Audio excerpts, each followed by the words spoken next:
Assalamualaikum warahmatullahi wabarakatuh. Perkenalkan, nama saya Nur Oktaviani Jamdes dengan NIM 10111843, jurusan Hukum Keluarga Islam, lokal 6C.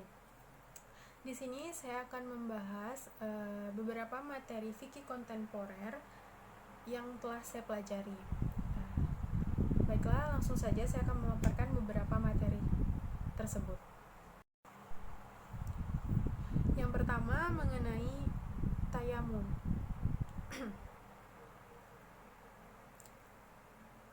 Tayamum ialah wudhu tanpa air. Dibenarkan jika tidak ada air atau seseorang tidak boleh kena air karena sakit.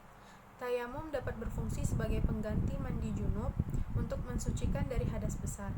Tayamum juga dapat dilakukan seseorang yang sedang dalam perjalanan, naik pesawat terbang atau kendaraan.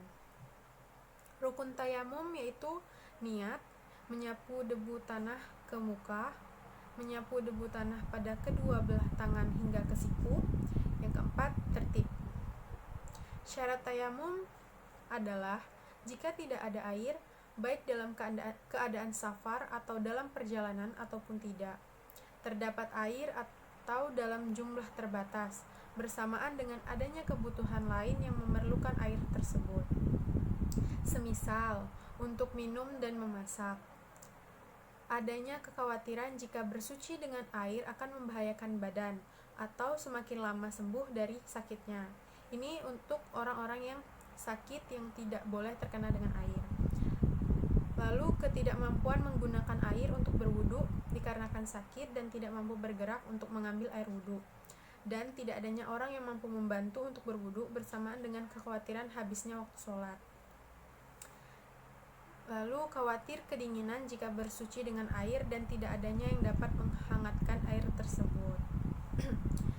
Yang dapat membatalkan tayamum yaitu yang pertama, segala yang membatalkan wudhu.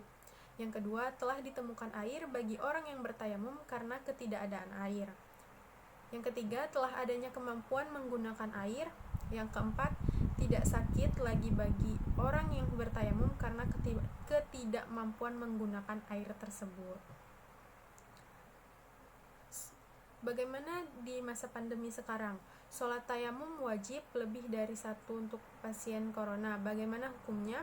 Sholat berjamaah dengan satu tayamum bagi pasien corona yang kesulitan menggunakan air untuk setiap sholat wajib. Para fuqaha sepakat bahwa tayamum menjadi syarat sahnya suatu amalan yang diwajibkan untuk berwudu, sholat, dan zikir, dan lain-lain. Namun, mereka berbeda pendapat tentang kebolehan sholat lebih dari satu dengan satu tayamum. Menurut mazhab Hanafi, orang yang melakukan tayamum diperbolehkan menggabungkan apa saja yang diinginkan antara sholat wajib dan sholat tahajud. Karena itu adalah penyucian ketika tidak ada air dan suatu peristiwa tidak wajib. Dalam hadis Abu Dzar radhiyallahu anhu bahwa Rasulullah shallallahu alaihi wasallam bersabda, dasar yang baik adalah wudhu seorang muslim meskipun dia tidak menemukan air selama 10 tahun. Materi selanjutnya mengenai mandi dari najis.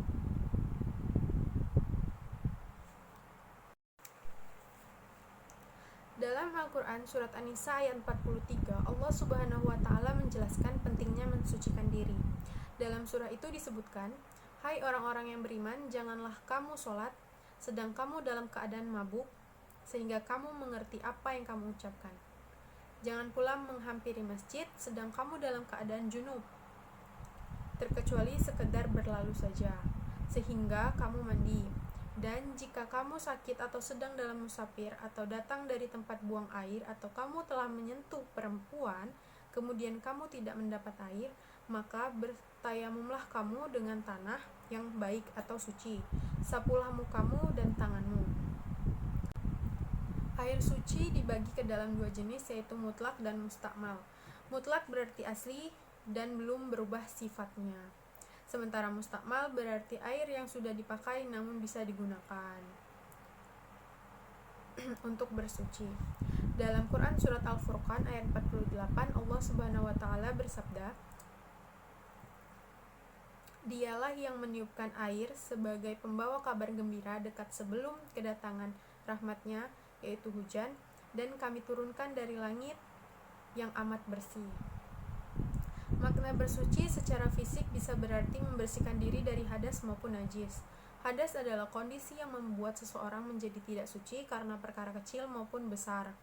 Sementara najis merupakan kondisi yang membuat kita terkena kotoran sehingga tidak suci. Misal, kita buang air setelah wudhu, maka ini menjadi batal, tapi tidak ada najis. Ini namanya kondisi tidak suci. Hadis kecil mensucikan dengan wudhu, sementara hadis besar dengan mandi wajib. Najis merupakan keadaan kotor atau tidak suci akibat terkena kotoran. Maka jika seseorang muslim terkena najis, kotoran tersebut harus dihilangkan lalu ia bersuci. Najis dibagi menjadi beberapa jenis, mulai dari kecil, sedang, hingga besar. Najis ringan atau najis kecil yaitu mukhafafa, disebabkan air kencing bayi laki-laki yang belum berusia 2 tahun. Najis ini tergolong ringan karena cara membersihkannya cukup memercikkan air ke bagian tubuh yang terkena najis. Jenis najis kedua yaitu sedang atau mutawasito. Kotoran yang masuk jenis najis kedua ini antara lain kotoran manusia, darah haid, air mani yang cair, minuman keras, kotoran hewan yang haram dimakan, bangkai hewan kecuali bangkai manusia, ikan, dan belalang. Najis sedang dibersihkan dengan mencuci hingga hilang warna, bau, dan rasanya. Gunakan air mengalir, gosok-gosok bagian tubuh yang terkena najis. Terakhir, najis besar atau najis mukhaladoh. Najis ini antara lain menyentuh atau disentuh babi, terkena air liur anjing baik secara sengaja ataupun tidak sengaja. Untuk membersihkan bisa menggunakan air sebanyak 7 kali yang diawali dengan tanah. Apakah perlu menggosok tubuh dalam mandi dari najis? Menggosok anggota tubuh saat mandi dari najis adalah sunnah dan bukan kewajiban menurut mayoritas ahli hukum dari sekolah Hanafi, Syafi'i, dan Hambali. Dan itu adalah fatwa untuk itu. Atas otoritas dari Zar radhiyallahu anhu bahwa Nabi Muhammad SAW bersabda kepadanya, "Jika kamu menemukan air, sentuhlah pada kulitmu karena itu lebih baik." Diriwayatkan oleh Abu Dawud. Yang selanjutnya, sholat untuk orang yang sakit. Sholat adalah tiang agama Islam, maka orang Islam wajib sholat dalam keadaan apapun. Jika orang sakit hanya bisa sholat dengan tidur miring, itu pun diperbolehkan. Jika orang sakit tidak dapat mengerjakan sholat dengan duduk, boleh menunaikannya dengan posisi tidur terlentang, wajah menghadap kiblat, dan posisi bantal lebih tinggi. Cara mengerjakan ruku cukup menggerakkan kepala ke muka atau sedang menekuk. Solusi bagi orang yang sedang sakit dan ia mengeluarkan angin yang terus-menerus sehingga tidak bisa sholat. Jika keluar angin dari tubuh seseorang dengan cara yang terus-menerus dan tidak bisa ditahan, maka hukumnya sama seperti salisul baul, penyakit tidak bisa menahan kencing. Hendaklah ia berwudu tatkala ia ingin sholat, kemudian ia sholat keadaan tersebut.